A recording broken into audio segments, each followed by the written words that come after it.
There's a snake in my boot. Howdy, howdy, howdy. It's going off with Rap Critic and Mues. RC, how have you been doing, sir? You know, much better now that I'm hearing that specific phrase, the callback. Howdy, howdy, howdy. You know what's funny? I would always do that anytime I was, like, making fun of a friend, but doing, like, a really, like, purposely bad impression. Like, I had a friend where I'd be like, my friend whose name was Q, I'd be like, hey, guys, I'm Q. Howdy, howdy, howdy, howdy. The fucking shark with the cowboy hat always makes me goddamn crack up. Yeah. Every time. Howdy, killer howdy, line there. Yeah, only one line, but he makes the most of it. Gets the most bang for his buck with the screen time.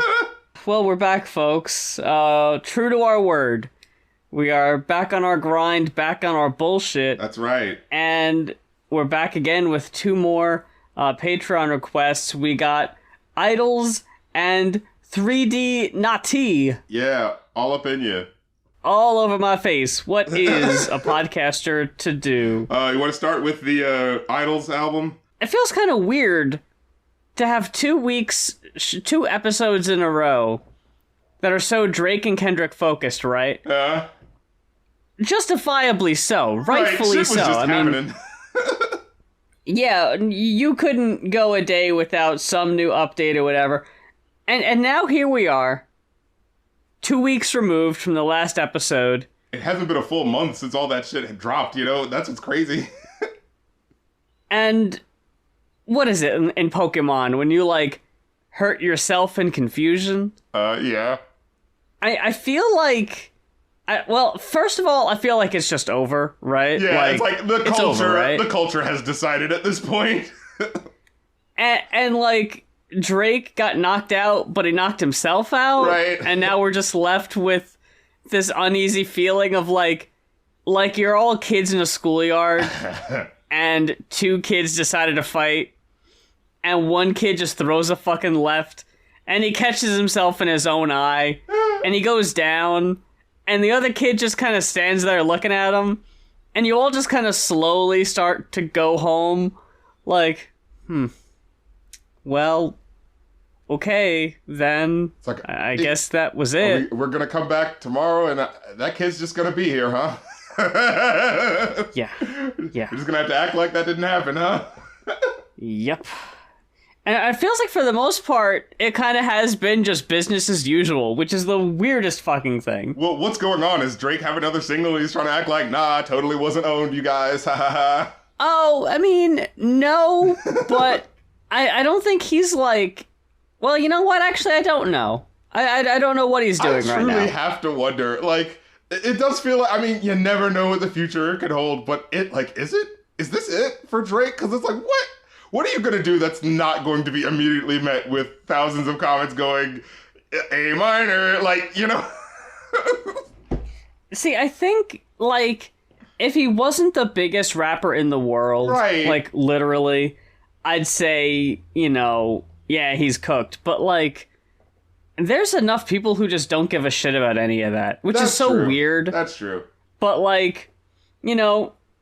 Maybe we're built different, RC. Maybe we're a different breed of shark, with all due respect.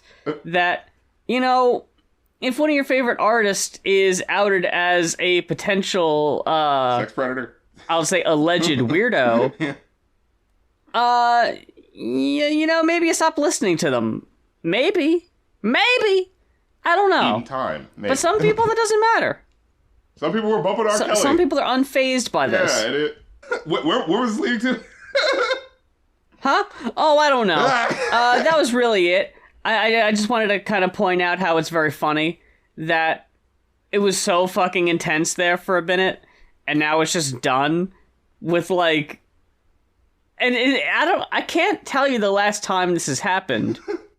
We're all got, like, collective PTSD of, like, what's gonna happen next? Like, because I feel like that was kind of happening, waiting right? for the other shoe to drop, because, like, who has ever lost a rap beef, whatever, by releasing a shitty song? Like, yeah, like this has publicly. that ever happened? I think, like, you could say Nicki Minaj lost when she did that rap against Remy Ma that was kind of whack, and she clearly needed to have like Drake and Lil Wayne on the track together to kind of. But I feel like that was a thing where there were enough Nicki barbs online, you know, to try to like, right, you know, smooth things over and be like, well, she's the queen anyway, and she's got this hot single, and you know what I mean? Like that was the sort of, you know, oh, I'm gonna be, you know, cloaked in the team. And all of the, you know, the shit I need to do, and then, you know, it won't even really matter because I'm just doing so well. And I think probably the same thing to a lesser extent with her latest single earlier this year. I think people just forgot about it because she did do that Bigfoot joint, but it was just such a what are you even doing that I feel like it just didn't make enough of a footprint impact. You know, to use a certain word. It's so wild. She fucking dropped like, here's the sequel to my biggest fucking album. And it's got, you know, that Everybody song that was kind of everywhere for a minute. Oh, yeah. I went to a goddamn Hot Topic. There was a No Joke RC, God, what the fuck was her name? That she had on that album where you were like, there's no way people are going to start calling her that? What? Who? She gave herself a nickname on that new album, and I forget what it was already. Yeah, you know, that name, Chun-Li? Was that was the one before? Where she was like, that was the album before. I'm a Red super Ruby villain like Chun-Li. I'm like, what? Oh, No, Ruby Red de Sleaze. Yeah, what? I saw a Red Ruby de Sleaze shirt, and I was like, no one's buying that. Yeah, that's so Fucking way. Like, that, what was even going on with that? Because it's like, that doesn't mean... You know, it's not like, oh, her different personality on this hit song is totally different from her other songs. Although I say that, I feel like I'm having deja vu, because I remember that feeling the same way with, like, a couple of other last albums she did where she came up with, like, a nickname or whatever, but it didn't matter. The only time I think that was ever, like, something that mattered was when she did the British chick voice, where it was like, whoa, that's kind of cool. Okay, I guess we're doing this. It's Martha. Yeah, Martha.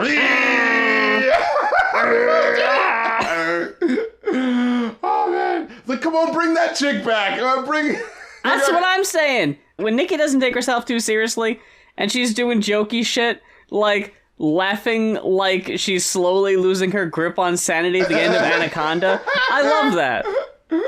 Where she's just yelling and laughing, and then you remember Drake was in that video, and then it's like, oh yeah. Idols and Joy as an act of resistance. That's right. Requested by who other than Dr. Goatman, coming on through once again. Make way. That's right. For Dr. Goatman, the good doctor. The Medici clan of the RC and Going Off universe. Mm-hmm. I feel like we just talked about Idols because we did just talk about Idols. Yeah. We talked about Brutalism just a couple episodes ago. And I guess here we are is again. This our happy album? I don't know if it's the happy album. I mean, right? There are definitely some songs that wouldn't qualify as happy, but... But it's called Joy as an act of rebellion. That is true. This is them happy.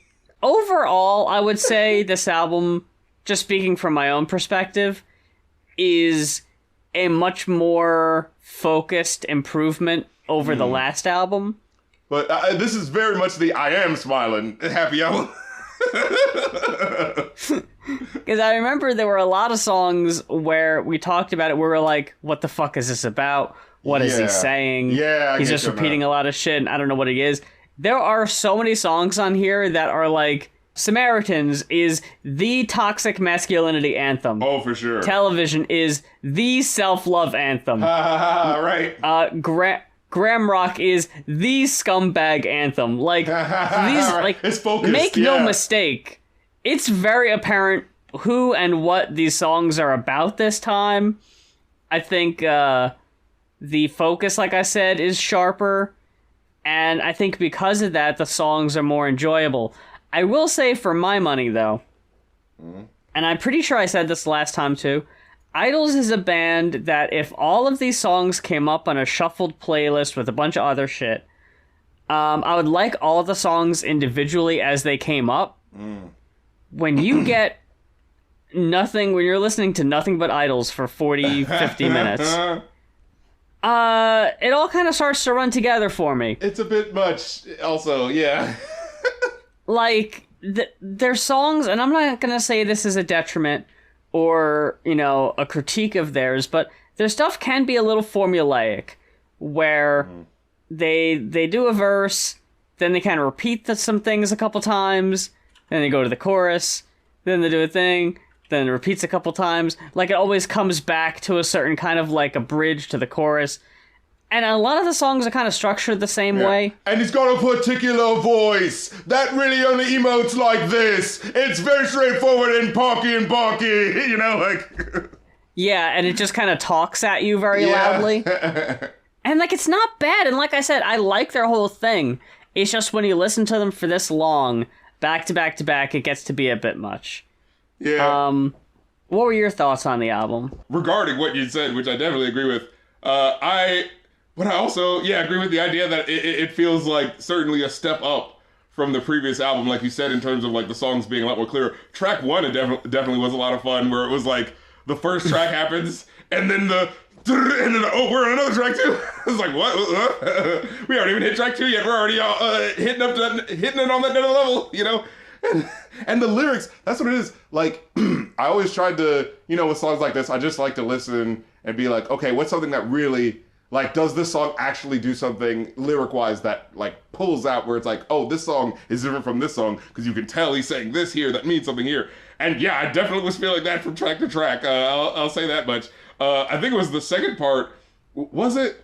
Where he's like, I'm like Stone Cold Steve Austin. I put homophobes in coffins. I'm like Fred Astaire. I dance like I don't care. Like, holy crap. Such great bars. Yeah, but then at the tail end, he was like, I'm on my best behavior, like Jesus Christ our Savior. I'm like Reggie Craig, and then it just suddenly ends. It's like, what? Yeah. It's like for a song with a two-parter, you know, thing going on, and I was like, oh, here's the second part, and then it's like, shut up. All right, next song. We can't have a third part. We've already overstayed our welcome. Yeah. Then, Never fight a man with a perm. Holy shit. I have a whole section here quoted because, like, I had that Stone Cold bar because of course. Because he even says, like, I'm like Ted DiBiase. Like he makes a couple wrestling references in that first one. This is some of the most dressing down, like, there's no coming back from this. He thinks he's suave. You're not suave because you watched Get Carter. You're a catalog, Plastic Sinatra. Damn. A tryhard who should have tried harder. Damn. Me, oh my, Roy. You look like a walking thyroid. You're not a man, you're a gland. You're one big neck with sausage hands. Jesus. You're a top shop tyrant. Even your haircut's violent. You look like you're from Love Island. He stood and the room went silent. God damn. You look like you're from Love Island. God damn. That said so much. That enough is like, that's it. Count him out. Go home. Go home. I need the audience that we watch at freestyle battles at an idol show to just go, oh, like, reacting to all his bars here. These really were like lyrical bars, like... And then you're a walking thyroid. Oh, Jesus Christ! And then what was the never fight a man with a perm? And I was like, I don't know what that means. Are you the guy with the perm? Are you the guy that I was like, wait. I don't think so. They also do one of my other favorite things is the interpolation in Never Fight a Man with a Perm. These boots are made for stomping. Oh, yeah. And that's just what they'll do. And just the hook, the concrete to leather. I was like, holy shit. Oh, God. I don't even know what that means. That fight rocks. No one knows what it means, but it's provocative. It gets the people going. There's... In Colossus, the first track, it also has the goes, Nick, goes, Nick, goes. Yeah, goes, yeah, Nick, goes. And it goes. They have these little parts that are so catchy and simple. Yeah, just concrete to leather. It's so simple. It's just a chant, and it fucking works. That's all you need to do. And, you know, there's one lyric in the first song as well. Like, lots of, you know, dissecting... toxic masculinity, things like that, but like so many like key lyrics, like the one part where it says, they laugh at me when I run, I waste away for fun, I am my father's son, his shadow weighs a ton. Just like already putting you in the mode, you know, of what we're thinking about, you know. Yeah. Then we get I'm scum. Another song with just like I'm scum. this keynote lyric right here. He's like, I don't care about the next James Bond. He kills for country, God, and Queen and God. We don't need another murderous tough. It's just like such a, oh yeah, I guess we should pack up this franchise. Like, shit, you know? It has overstayed its welcome, huh? Who I needs guess this you're right. fucking big dicked imperialism nonsense? You know?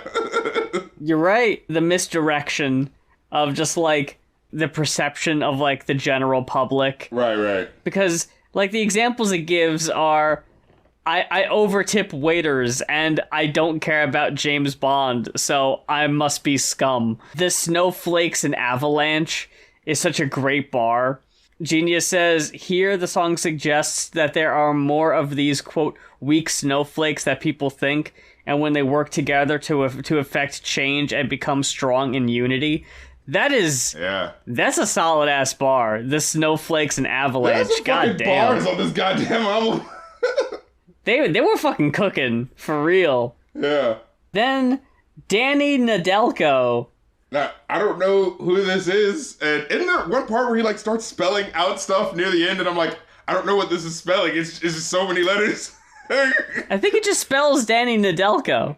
Yeah, but he keeps going. He's like, C to the O, to the M, to the M, to the U, to the N, to the I, to the T, to the Y, to the I. And it's like, I was starting to follow one word, but then he started spelling another word. I was like, well, how many things are you spelling? Yeah, I don't remember anything about it in particular. It just says that the song is a companion to the song Blood Brother, which was written by Nadelko and recorded by the band Heavy Lungs. Yeah, I heard so, that. Yeah, they're writing a song about each other or something like that. Yeah, so I guess if you listen to the other one, maybe this is like a reference to Companion that. piece, yeah. Not sure. And he says, I like that. He starts it off with the like, my blood brother is an immigrant, a beautiful immigrant. And then he goes, my blood brother is Freddie Mercury. And I was like, oh, I get it. And then it was like, a Nigerian mother of 3. And I was like, wait, is Freddie Mercury a Nigerian mother? I don't get it. You had me for a very short second there. Longer than you normally do, and then you lost me. Yeah, and then I did like the bit where he kind of expands upon the Yoda quote where he's like, fear leads to panic, panic leads to pain, pain leads to anger, anger leads to hate. It's like, yeah, that's actually a bit more logical. You get modern love song, this modern love. I fucking love you. I really love you. Look at the car I bought. It says I love you. Like, oh, wow. You can't argue with that. Yeah. Social commentary for you. Then June. Oh. I understand writing through your grief, and the song here is about a stillborn child and just dealing with that and moving forward. And apparently, if you look it up on Genius, when they went ahead and tried to have another child, it almost happened again. Oh my God. God damn. That is fucking horrible.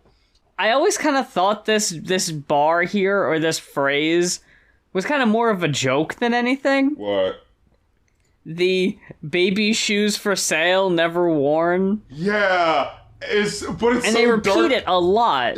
Yeah, and that's my problem that I have with this track in particular. It's like, it's one of those, oh man, I get your journey right now, but all right, you said this like 6 times now. You know what I mean? Like, I get it, you know? Yeah, so it didn't have the same effect on me. Yeah. I guess. Which, that. I mean, if it helped you get through the hard time, I guess that's really all that matters there. Fuck me. If you made it, that's for you, fine. But as a consumer, I can't act, you know what I mean? I can't be like, well, because this is emotional, I have to like the song. It's like, no, I'm going to act, I'm going to react to it the way I react to it. But at the same time, I definitely got the emotion. That actually for sure. comes up on the other album, too. Well, we'll get to that. Samaritans, the toxic masculinity song of so well written. never letting people see you cry, and I like the this is why you never see your father cry, and then it goes, this is why you never see your father. Like, oh god, no. I was like, oh god damn. And then just the intro, man up, sit down, chin up, pipe down, socks up, don't cry. Hey, just is like, these are the rules. So fucking intense. And then the mask of masculinity is a mask that's wearing me. Oh god, that was such a good line. Yeah. Yes. And then of course, Huh? Were you gonna mention the interpolation? Yeah, I was. I kissed a boy and I liked it. That was great. Like, oh shit. Alright. Oh, and then television. I love the first couple of bars of this one, right? It was like, if someone talked to you the way that you do to you, I'd put their teeth through. Love yourself. It's like, aww.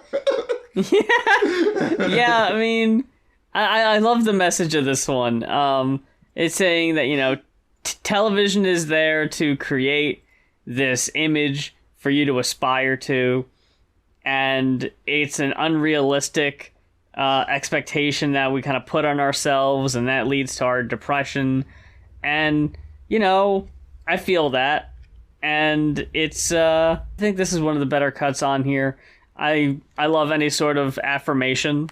Yeah, the hook is a little silly where it's like, I go outside and I feel free because I smash mirrors and fuck TV.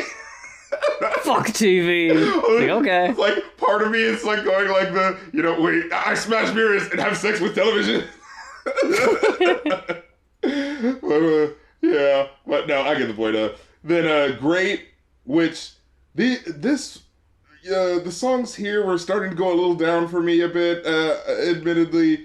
Yeah. Like, I was getting this point, and I definitely, again, the lyric that stands out, the Islam didn't eat your hamster, change isn't a crime. But it's one of those things where it's like, oh, I think British people will get that a little bit more than American people, because apparently that's specific to some sort of, like, tabloid news story about, like... Oh, was it? Yeah, something about, like, oh, some guy who's Muslim did this horrible thing, so that's why we need to vilify them, but it's, like, in a tabloid, so it's like... what was the actual source on that? And you were just using this as a story to stoke, racial, you know what I'm saying, issues and shit like that, Oh, huh. No, the only thing I wrote down about this one for Great, because it made me laugh every time, is the G-R-E-A-T, and then a very underwhelming voice. That's great. Yeah. Just the one you'd expect to be like, that's great! Yeah, especially that's great. With the typical delivery that he does. Yeah, but no, you're not getting that. Yeah. I feel great! Isn't that great? All right, George Carlin. He's great. Thank you! Yeah. I feel great! Isn't that great? It's great! Why was he so intense against the people who say great? Fucking Graham Rock. Goddamn.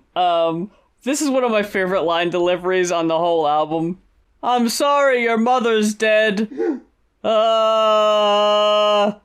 Nice spread. Yeah, lovely spread. Like, food's good, right? And then it's again later. It's like, oh, I'm sorry your grandfather's dead.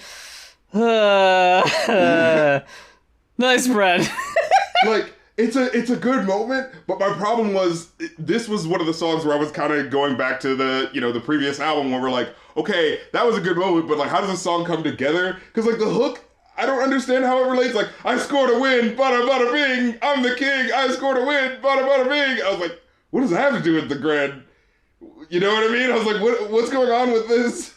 And then the 10 points for Gryffindor. I don't understand. 10 points for Gryffindor. Like, I get British references, I guess, but I was... My son fucked Tom Hiddleston's stylist. Yeah, what was that? Okay. But yeah, then there was Cry to Me. That, I think, was one of the weaker cuts for me. Yeah, like, I got what he was going for lyrically, but it didn't feel like the music really matched it, honestly, in terms of, like this feels like the exact same level of intensity yelling at you because you don't understand the social commentary, blah, blah. But this song sounded like it was a, come to me if you're sad and I will love you. And it's like a, all right. Might go through a couple other numbers first. I don't think I need this intensity off the bat. I think it ended really strong, though, with Rottweiler. Oh, yeah. This is how you end a fucking album, because they pull out all the goddamn stops. They have this long-ass instrumental part where it just goes so fucking hard. Mm-hmm. And then towards the end, you just hear him go, keep going! Yeah! Keep fucking going! Yeah. Like, how are you not just being like, yeah, let's fucking go? You know, I was waiting for them to sample the beginning lyrics where the goes and it goes and it goes and it goes. Goes and it goes. Oh, that would have been so good. Just play that over this hard-ass instrumental. It just keeps getting louder and louder. I ended up giving this album a 4.5. I gave it a solid 4. You know. Then we got The Regime by 3D Nati, requested by Animal King. Yeah. And look, you know, all right, I'm gonna hit this off with the pass. We're hearing the patented Mues sigh here, you know. Oh, you think you know? You think you know me so well? You know me. You think you know me? You think we've been doing this show for 10 fuck years? You got me down? You think you got me figured out? No, RC? But I'm gonna tell you. You have. But here's exactly what the problem is. It's 2 factors. First of all, this album is over an hour. It's hour and 16 minutes, and Oh boy. the fucking lyrics are a goddamn joke on Genius. What in the fuck? Who is this asshole who starts doing some of the lyrics and then just goes, oh no, I'm just not gonna try to finish it. Like, what the fuck? Here's an eighth of the song. Right? And then I want to, like, write one lyric here, completely skip 2 lyrics, and then go to the next lyric, and then, I'm done. I can't finish this. I'm like, what's going on? And it's like, I'm not gonna blame Nati for that, obviously, but what the hell is this? Who does this? What an asshole. Yeah. Oh my goodness. So they came out in 2016. Yeah. I've never heard of this artist ever in my life. They were sampling like Sway in Tech in the Morning or something like that. I was like, oh, okay, I guess this person was a big fucking deal. I have not heard this name. And she was like, this person, like, I had dinner with this person, I had dinner with that person, and we was trying to work a deal with this. I was like, damn, those people weren't shit because they didn't mention you at all. I was like, who is this? Yeah. I'm gonna go in though. I actually really enjoyed this, and I'm so pissed off. I haven't heard of this person because it had me feeling so bad when I got to the end, and they're like, man, they really put their heart and soul into this, and like they got short shrift, you know? For 2016, a rap album to be over an hour feels excessive. I'm looking at 2016. Okay. This is after Cardi. This is after Megan. This is after Cupcake. It's probably the explosion, honestly. Yeah, around there. Yeah.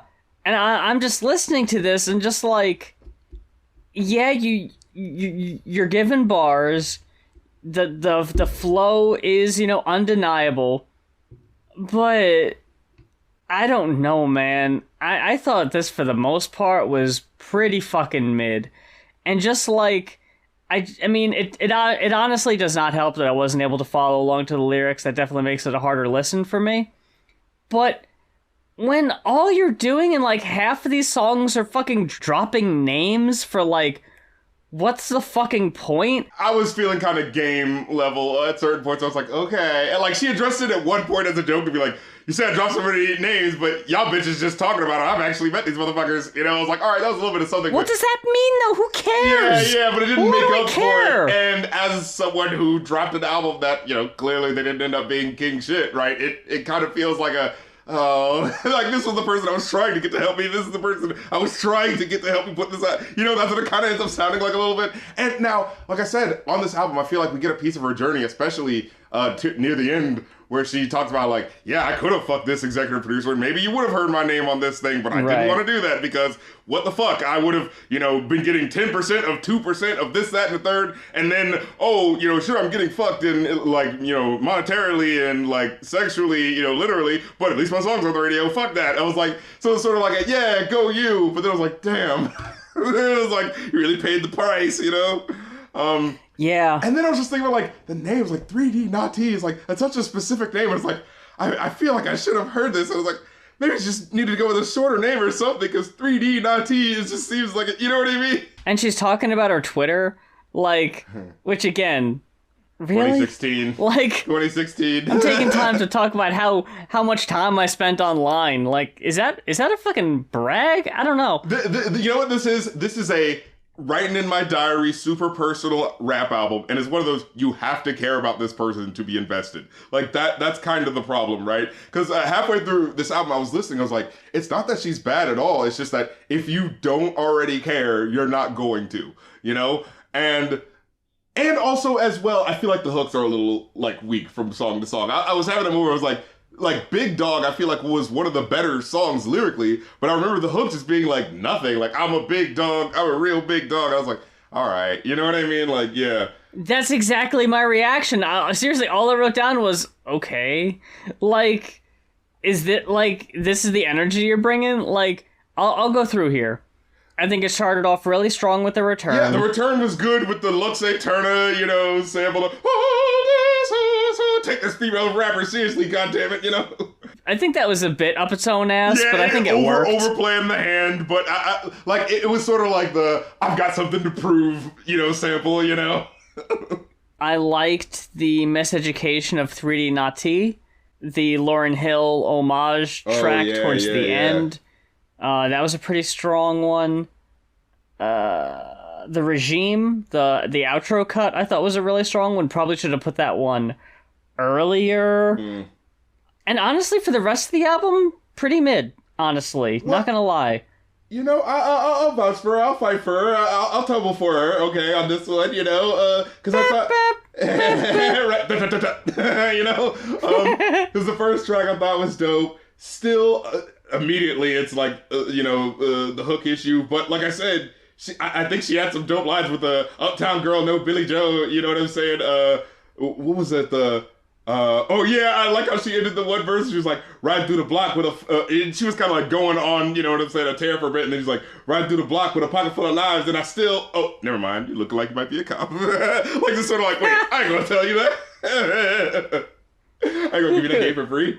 Who the fuck was that was about to tell us their Coke recipe and was like, you know what, matter of fact. I think who was that? Was that Conway the Machine? Yeah, the Conway the Machine of West Side Gun. It was so, like, that was like, wait a minute. Yeah, I was like, actually, no, fuck you. Oh, man. Then, No Luck, I actually really liked, No Luck. That was the really, again, it's a sort of, if you're invested, I did like invested. No Luck, yeah. But I thought she, like, yeah, really did a good job of, like, giving us her story while still having some really dope bars. She said, like, had me whipping white like Rayful, because niggas love to brag about how they made you. That's the type of shit that aids you. Everybody asked me about Timbaland. He was a gentleman, though his staff tried to play me like a simpleton. I came from the slums, but I never been an indigent. Like, I like that little, like, again, the name drop thing there, but it's like, it was used for a good flow, so I was like, all right, that gets a pass, you know? Oddly enough, she, like, kind of vouches for Timbaland. She's like, hey, he was fine, but it's just his people was assholes, you know? But yeah, oh my god, that one line where she's like, mama was smoking crack, her drug use had me puzzled. Addiction make it feel like they don't love you. In addition, daddy missing out his temple to the muzzle. And then you hear the gunshot, and it's like, I kind of took it as a fuck you. Imagine having no one but you, not to tell me what the fuck so no one tells me who the fuck I owe my luck to. It's just like such a, like, god damn. It's like, my mom's on crack, my dad killed himself, and I built this up on myself, so don't fucking tell me. You know? I was like, holy shit. Now, yeah. And now here's a problem with some of these songs too. On first listen, I remember not enjoying the album as much because I think some moments would just kind of kill momentum in a way. And this first track, John from Tennessee, was one of them. Where it was like, oof. It starts off with this fucking, oh, I'm gonna do this freestyle, but it's not really trying, and I barely did 4 bars. And then, like, we're gonna go to the phone lines. I was like, what? She barely said anything. And it was like, hey, I'm John from Tennessee, and you suck. And then I'm another person, I say you suck too. And it was like what's going on? Like, you're not getting me on your side with this? Like, the audience don't love you? What's happening? Well, no, it was like, there was like supposed to be some other woman rapper because Nati calls into the show. Oh, was that? And she's like, yeah, I agree with John from Tennessee. That sucks. And it's like, what is this corny ass intro? It so, like, threw me off. I was like, what are you even doing? Why is it called John from Tennessee? Why would you? I thought it was gonna be a skit, like, you know. It really just should have been a skit than a separate song. Having this at the beginning of a song was so pointless, and I think it's very weird how we're only on the 4th song in the album, and she's already made 2 Uncle Phil references. She does a lot of, like, referencing, like, I can't count how many times she references some Jenner or Kardashian or something. Like, it happens at least 5 times. I'm like, oh my god, like, I don't care about these people, and I don't want to actively keep hearing about them. I only remember the one where she makes a fucking Caitlyn Jenner balls joke, and I fucking eye rolled. I keep the stick tucked, like, yeah, something like that. Yeah. Like, yeah, it wasn't actively antagonistic, and it did say her real name, so I was like, It's silly. Yeah. But, I don't remember the other ones. Too fucking much, because I think there was another line, too, that was, because there was something about balls, and then there was something about a stick being tied. I was like, okay. Then I kind of alluded to this earlier on the IDLES track, and I'm sorry, I might catch some hate from this one. Mainly from you, because I guess it's you're the only person I'm talking to. A bunch of fans just jump up, hey, come to your house, hey, I heard that shit. This Maria cut kind of reminds, in the same vein of the song on that IDLES album, where it's like, yeah, this is some personal shit. Honestly, not really grabbing me, though. It was one of those, it needed to get to the point a little sooner. It's too long. And the way it ended was a little, like I liked the misdirect of it not necessarily ending with the, the person who hated on me, but acted like they were my friend, now they got their comeuppance. Like, I liked that it had the sort of, hey, let me not be an asshole, let me actually help this person, yeah. But then the way it ended felt like a little weird for her to be like, oh no, I took the kid in and I took her in and, I thought everything was going to be fine because I was helping her out. It seemed like it was going to be okay. And then she hangs herself, like, after this person who's clearly doing well and has a little bit of money. It seems like they're about to help you. Like, that just seems like a weird thing, like, it's like, that's what we end on? Okay, Maria takes her own life and then leaves a letter for Nati that says, like, be the mom to my kid. Like, that's a really big ask. Yes. That was also, it's like the double whammy of like, oh man, there is the tragedy of like this person taking their own life because they felt that they couldn't get through. But then it's like, oh, did you just assume I was going to be able to take this guy? You don't know how much money I actually have. I don't know if I can take care of this kid. You know what I mean? Like, that immediately crept up on me like, hey, don't just push that off on me. Yeah, I couldn't help it too. That just kind of rubbed me the wrong way. It was like, oh, come on. I was like, don't do this. You're putting me in a really awkward position because I'm going to feel really bad as I'm giving this kid up to adoption. Exactly. It's like, I don't mean to be insensitive here, especially if this is a true story, but like, the way it came across, and then it just ends like really abruptly too, like it doesn't give you any time to like sit with it either. It's just like, okay. That was a lot. On to... Bad bitch with good intentions. Bad bitch with good intent. Fuck. I thought this track and Pimpin' were both okay. I don't have notes for either of them, though, so I must not have thought too much of them. I thought it was cool. I thought, actually, it was a nice bit of a storytelling where she's like, because, yeah, I remember this is the track where it really kind of gets you, we all know the story of the, the bad bitch who's just using guys and da-da-da-da-da. But, like, it gives you that intricacy of, like, I didn't feel like anything was happening at home and I felt like I was fucking hopeless. What the fuck else do I have other than like, hey, at least I could make a guy like me and like I could like feel like I'm worth something when this guy feels like he loves me and doesn't, it was like so gave you an intricate picture of it that I was like, damn, okay, I get it, of like, and then it had one part I like where it was like, kid in my class talking about my mom being a crack hoe. I choked the shit out of him, but that was his last joke. I was like, oh shit. Yeah. Pimpin' was kind of like the part 2 of it, but I think I like the bad bitch a little better. Yeah, there's a couple songs on here where it does like the, didn't you just do that song? But I did like the Pimpin' here where it's like, because the first song is more of like my life story and why I'm using these guys, and the Pimpin' song is more directly, so anyways, now that we've caught you up to speed, I'm using the next guy, and you know what I mean? Like, they simping, because I'm pimping, and I did like the sort of bitch, I am notorious like Kim, firm like Fox, so niggas chasing the box. Real as Miss Hill, so niggas see the appeal. But my first love is $100 bills, bitch. In and out of the bank like Will Smith. Yo, Jeffrey, I'm lugging big testes. I don't even stress these. Let them know they fucking with a bitch with some prestige. I was like, ooh. Like the thing is, she's got fucking bars. She can bar the fuck out. What I feel like with this album, I feel like she felt that she had to prove herself so much. She was like, that's right, I'm gonna give you 23 songs where I'm going so fucking hard. And I'm like, you really don't need to give us 23 bars, because most people are gonna check out after about the first 5 or 6, man. Just cut it down, you know? Like, you can literally, like, this is the thing I don't understand. You could have literally saved half of this and just made another album. Why are you giving away your fire like this, you know? Especially since after Too Easy, really like the halfway point in the album, so many songs in the second half are just like, for me. And, I mean, like I said, it's not even that they're bad, but it's kind of like you already did this, you know? Like, just, like, not really giving me much of, like, what sets this apart from the last song. This is real nothing of a track. And it's like, just because you're flowing and you're spitting and, you know, it sounds good, like, yeah, it kind of sounds like the last song. Or, like, a lot of the tracks on here, the beats were very underwhelming. Like, again, it's 2016, and we're getting a lot of really dated trap beats again. The shit off the factory line, you know? Yeah. Yeah. Now, I did like the hook, like, when this wasn't the hook, it was like the build-up where she's like, for Big Dog, where she's like, I've been putting on for the NO. I've been the shit since you was blowing your Nintendo. Now me and Yankee in the Continental, overseas making cheese like Sargento. I remember selling weed out the window. Fast forward, made a fortune off the demo. You know, I was kind of like, okay, from the bars, cars looking like I'm Leno. I was like, oh, okay, you know? And then, again, dropping the names, but to make a point about how she didn't need them. No Fat Joe or Luda or artist to introduce us. So many stones look like I looked in the face of Medusa. I was like, okay, that was gotta do. You know what I mean? Then, Too Easy. This is the one where, again, these intros where it's like, I know you heard of me doing this shit a cappella, but this time we're gonna switch it up and just have an instrumental like all the other tracks you've heard so far. What was even the point of saying that?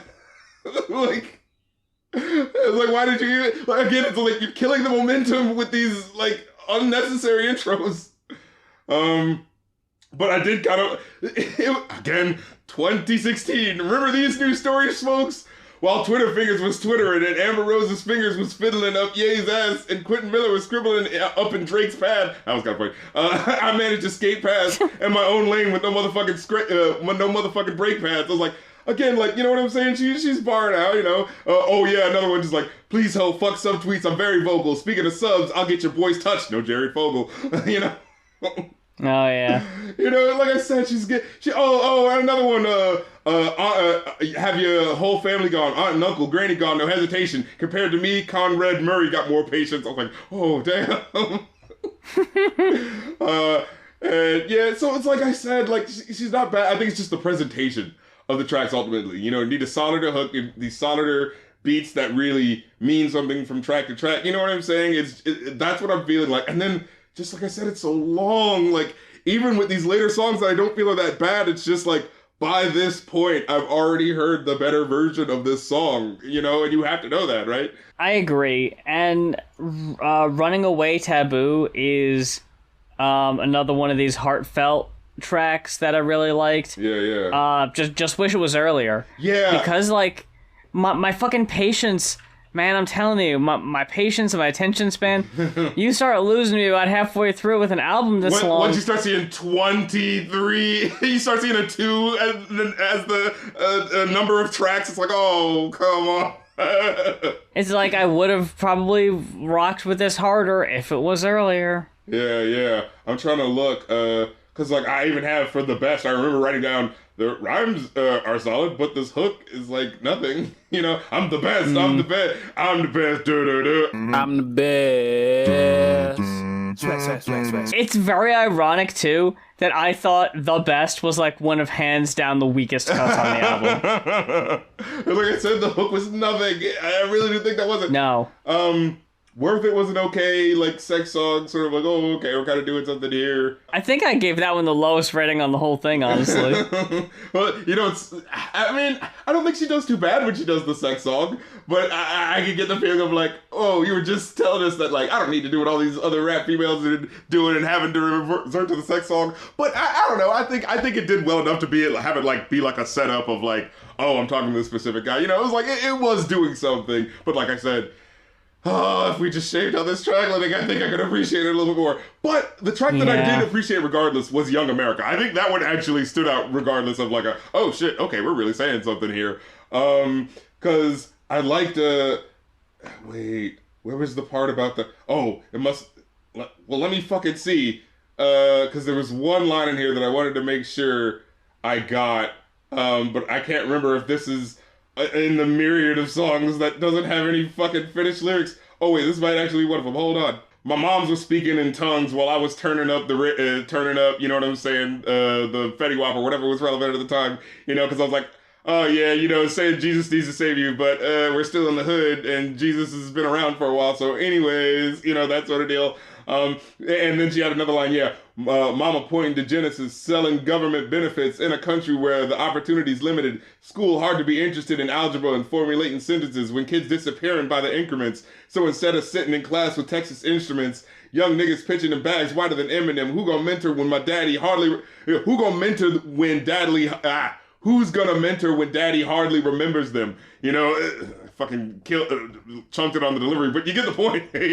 Just sort of like the hopelessness that I feel like she really gets across in this track, that it's like a fuck. And that's how I know this track was especially good, because I remember explicitly like having how many tracks beforehand? We're the best, back for the win, there 4, 5, at least 6 tracks where I was like, this is fine, but I kind of don't know why I need to care by this point.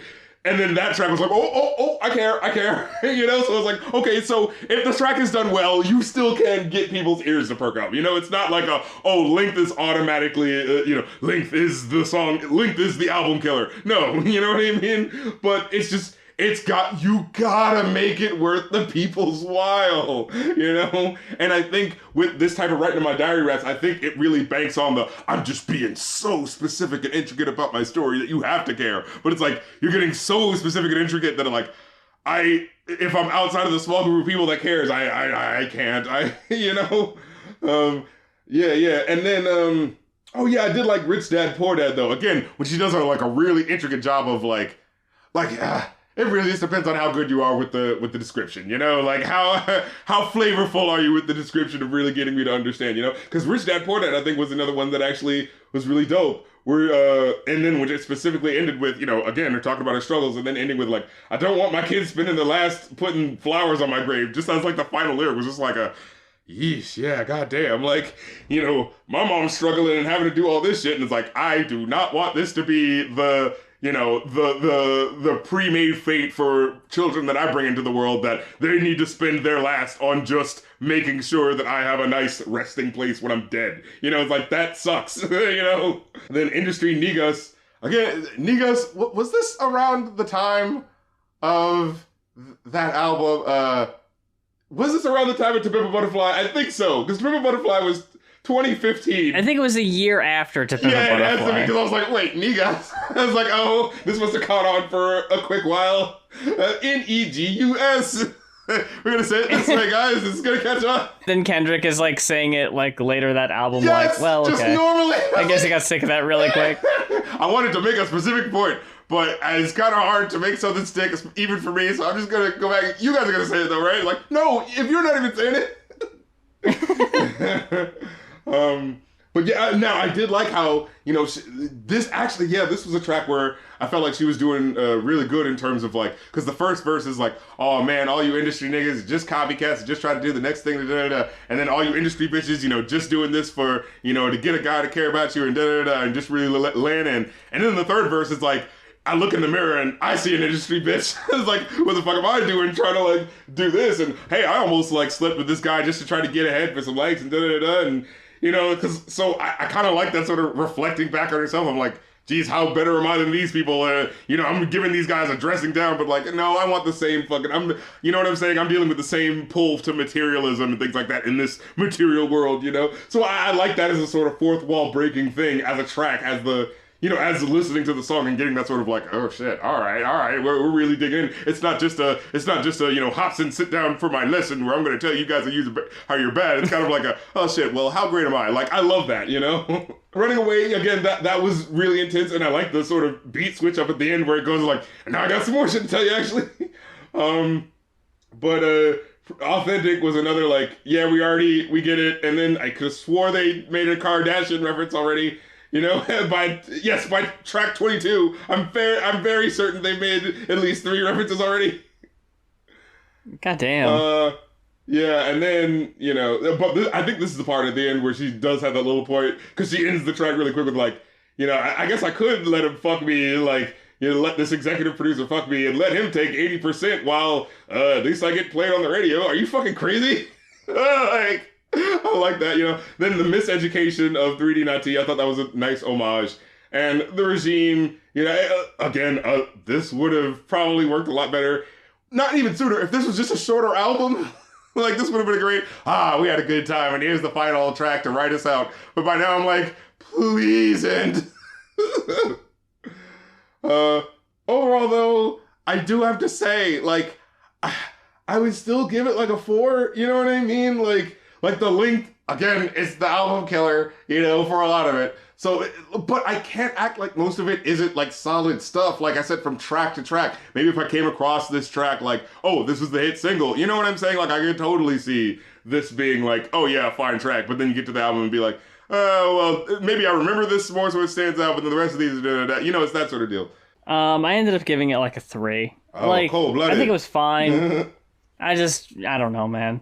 Like, it's a mixture of a bunch of things, but not really being able to follow along really hurt it. But that's not the album's fault. Yeah, I think it is. Sequencing is important. Like, if you're going to say, I've got a great album, it's like, okay, I should be able to enjoy it all the way through. Like, you know, I think that's a factor. I mean, the lyrics not being on Genius, like, that's not T's fault, you know? Yeah. Like, could she have posted those herself? Yeah, probably.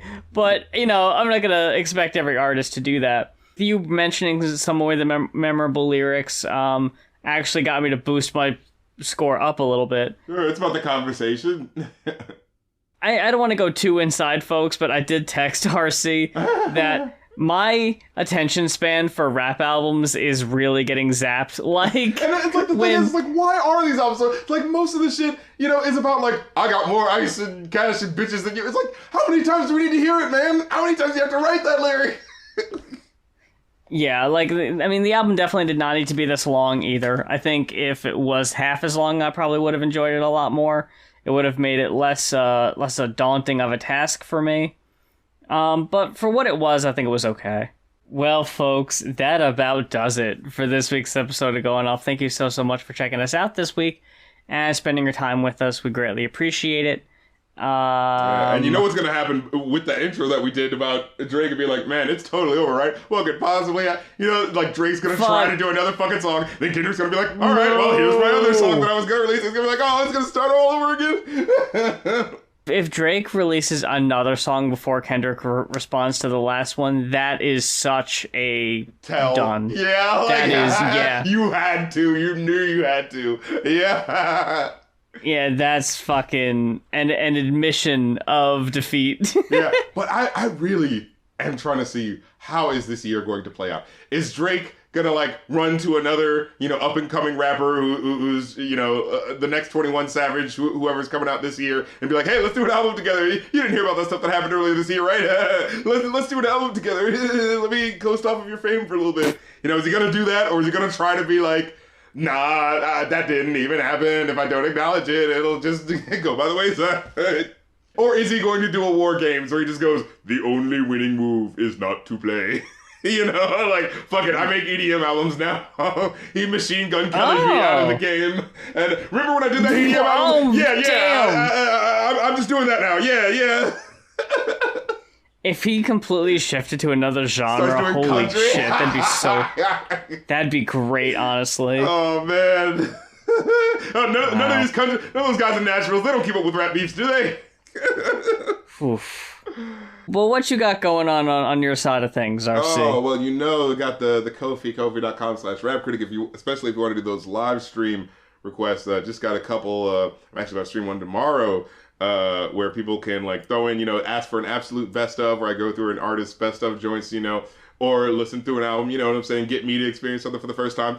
But I love going through the best stuff. Someone just requested Peter Gabriel, and I was like, Peter Gabriel? It's like, asking the rap critic to go through. Okay, no, challenge accepted, let's do this. And I had that moment where I was like, holy shit, he did that hit, and that hit, and that hit. I fucking forgot that was the same person. Like, I forgot Sledgehammer was also Salisbury Hill. I forgot that was the same guy. Oh shit, hell yeah. That folksy do, and the really intense I was like, that's the same guy. Hell yeah. Multifaceted. Different genres, yeah. And as well as the Patreon, if you want to see episodes and, movie podcasts and music that I'm going to be uploading. I'm actually working on some new music right now. It's getting mastered as we speak. Oh, man. And it's like waiting on babies. It's just like, I want to be done already. But, they got to take their time. They got to mix in the master. You know what I'm saying? You can't rush art, So, you know what I'm saying? We're going to have that coming down the pipe for you. So give it an act like you want on the Patreon, patreon.com/rapcritic. Well, folks, until next time, for Going Off, I'm Mues. And I'm the Rap Critic, and yo, take a trip down to Mexico. Come back with that shit that might make you psycho. Maximum frequencies through your stereo. Sorry, this is it, but homeboy, we got to go. What the fuck was that? Then when I step up in the place, I step correct. Woo-ha! Got you all in check. I got that head nod shit to make you break your neck. Woo-ha! Got you all in check. And we come through the record discotheque. Woo-ha! Got you all in check. So put your hands up in the air. Don't ever disrespect. Woo-ha! Got you all in check.